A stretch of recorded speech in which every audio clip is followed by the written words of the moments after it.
Queridos irmãos, estamos neste momento na sequência da parte B de Paternidade Responsável número 5, falando ainda sobre Jacó e Raquel, este lar que Deus constituiu, Deus abençoou, mas que também aconteceram alguns conflitos, alguns problemas.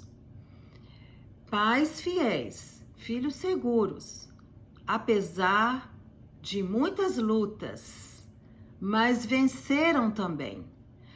Jacó amava mais a Raquel e ele precisou obedecer o seu sogro e antes teve que casar com Lia, enfim, todo aquele trajeto, aquela história da parte A que já falamos. Lia era muito fértil, podia ter seus filhos. Raquel era estéril. Então, Lia se aproveitava da sua fertilidade e a cada filho que concebia de Jacó, tentava conquistar o amor de Jacó, porque ela sabia que ele amava mais a Raquel, mesmo sendo estéril. E anos se passaram e ela não concebia filhos ao seu esposo e desesperada ela disse para ele: dá-me filho, senão morrerei. Está lá em Gênesis 30, verso 1.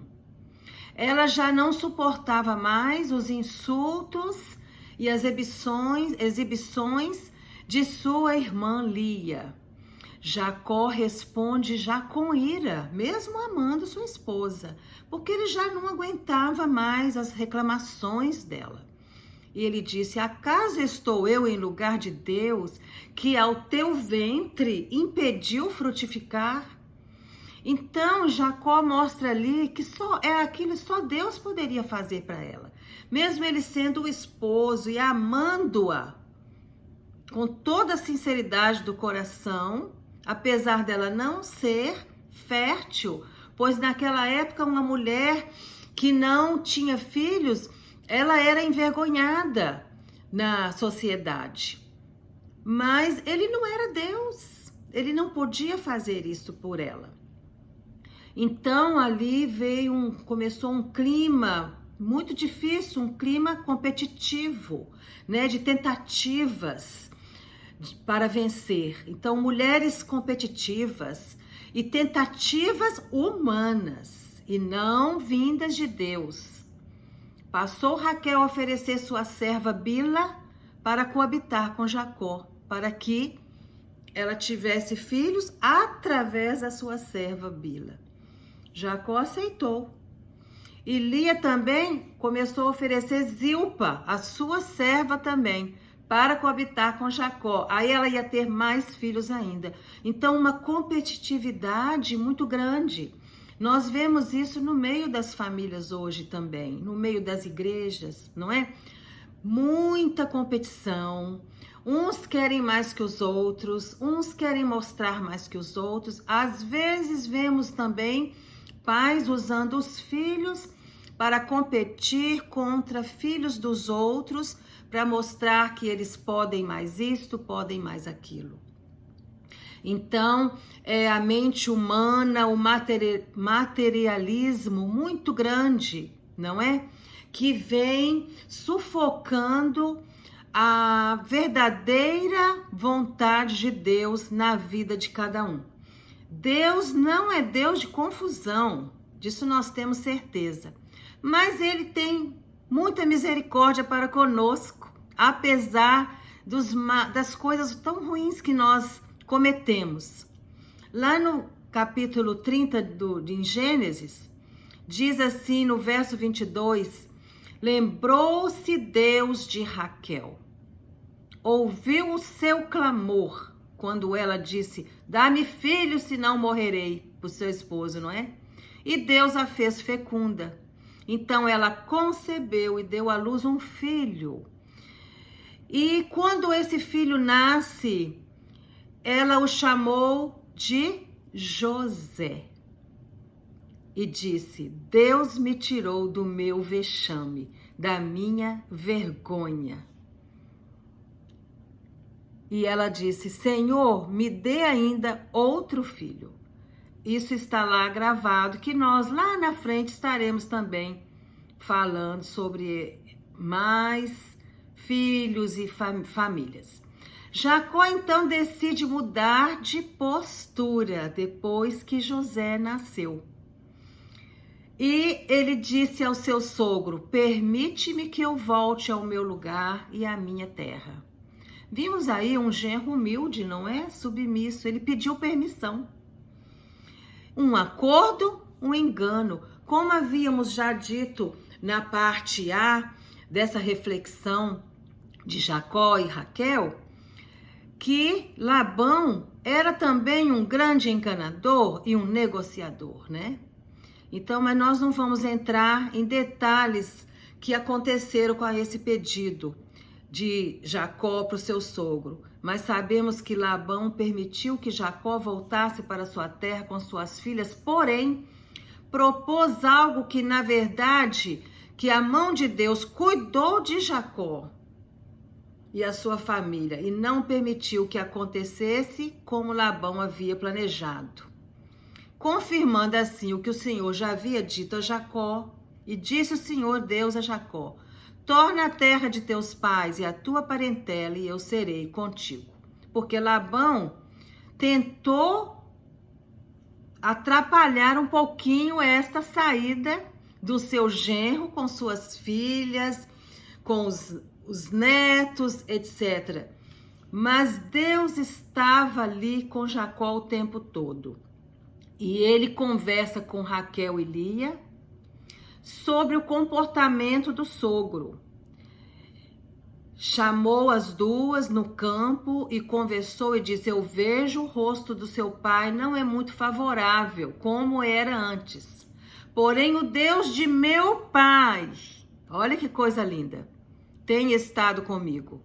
Vós mesmas sabeis que todo empenho tenho servido ao vosso pai. Mas o vosso pai me tem enganado, por 10 vezes me mudou o salário. Porém, Deus não lhe permitiu que me fizesse mal nenhum. Então Jacó foge com tudo que lhe pertencia. Só que Raquel comete uma grande falha.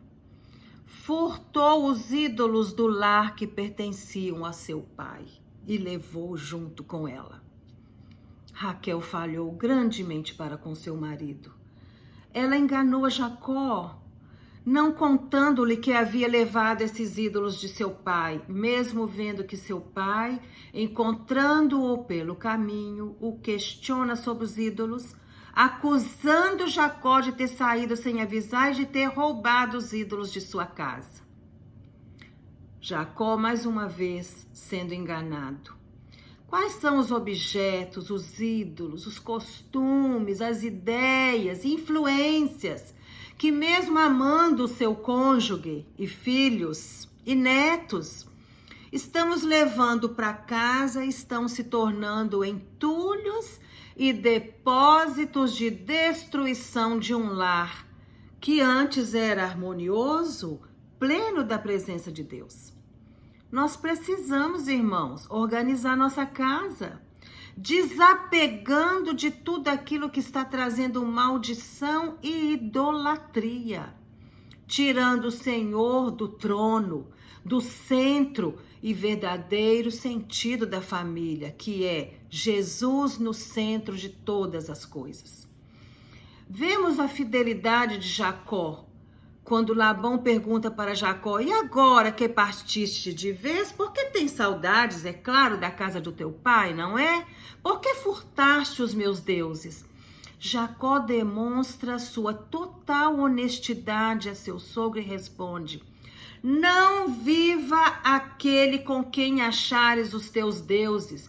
Verifica diante de nossos irmãos o que te pertence e o que está comigo, e leva-o contigo e leva-o agora.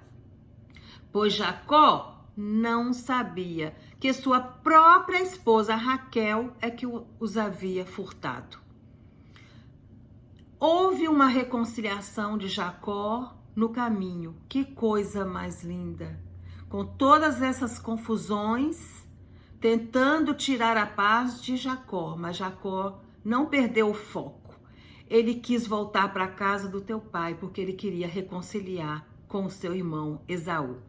Depois de tantos anos, com aquela mágoa, com aquele rancor, ele volta para casa, ele quer reconciliar com seu irmão. Então Jacó seguiu o seu caminho e anjos de Deus lhe saíram a encontrá-lo. Isso diz lá no capítulo 32 de Gênesis, de 1 a 2. Os anjos estavam ao redor de Jacó. Por isso, mal nenhum entrava no seu coração e na sua mente. Jacó enviou mensageiros na frente para se encontrarem com Esaú, seu irmão, na terra de Seir, no território de Edom, oferecendo-lhe presentes como bois, jumentos, rebanhos, servos e servas, para lograr mercê à sua presença, para ele se sentir bem e ter certeza que Esaú poderia recebê-lo. Olhem as tentativas e temores de Jacó. Lá no capítulo 31 de Gênesis, de 6 e 7, diz: mesmo depois de tantos anos já passados, Jacó teve medo de se encontrar com seu irmão Esaú. Voltaram os mensageiros a Jacó, dizendo: fomos até o teu irmão Esaú, porém ele veio de caminho para se encontrar contigo também, e 400 homens com ele. Então Jacó teve medo e se perturbou. Às vezes, nós também ficamos tão agarrados ao passado que perdemos a visão da grandeza do nosso Deus, que é perdoador e pronto para transformar o nosso coração e também o coração do outro. E em meio à nossa aflição, precisamos clamar socorro ao Senhor. Então Jacó ora a Deus. Lá no capítulo 31 de Gênesis, no verso 11. Livra-me das mãos de meu irmão Esaú, porque eu o temo, para que não venha ele me matar e as mães com os filhos. Mas Deus já tinha esse encontro marcado com eles. No capítulo 33 de Gênesis, no verso 1, levantando Jacó os olhos, viu que Esaú se aproximava e com ele 400 homens. Passou os filhos a Lia, a Raquel e as 2 servas. Jacó, adiantando-se, prostrou em terra 7 vezes, até aproximar-se de seu irmão. Então Esaú correu-lhe ao encontro e o abraçou, arrojou-se-lhe ao pescoço, o beijou e choraram. Ai, irmãos, que coisa mais linda essa cena! Eu consigo, às vezes, um pouquinho imaginar. Que lindo! Que coisa mais linda que Deus realizou ali entre aqueles 2 irmãos. Uma completa reconciliação de Esaú e Jacó. Houve uma quebra de rancores através de um encontro de abraços e beijos. E, por fim, houve um diálogo, houve uma conversa. Eles conversaram sobre os presentes que Jacó disse: não, eu tenho muita coisa, pode ficar com você. Perguntou sobre quem era aquele povo que estava com ele. Ele disse: são minhas esposas, minhas concubinas, meus filhos. E ali mesmo fizeram aliança entre eles, cada um seguindo o seu caminho. Esaú voltou para Seir, Jacó partiu para Sucote, mas voltaram em paz. E edificou ali Jacó uma casa e fez palhoças para o seu gado. Habitou ali. Concluindo, sabemos que a família foi constituída por Deus. É projeto de Deus. Aquilo que Deus construiu jamais será desfeito pelas mãos humanas ou ataques de Satanás, que trabalha dia e noite tentando acabar com os lares. Continuemos firmes, irmãos. E os planos de Deus nunca serão desfeitos. Busquemos, pois, o Espírito Santo em nossas vidas, nos enchendo de amor e perdão de Deus e praticando este amor e perdão ao nosso próximo. Que Deus nos abençoe.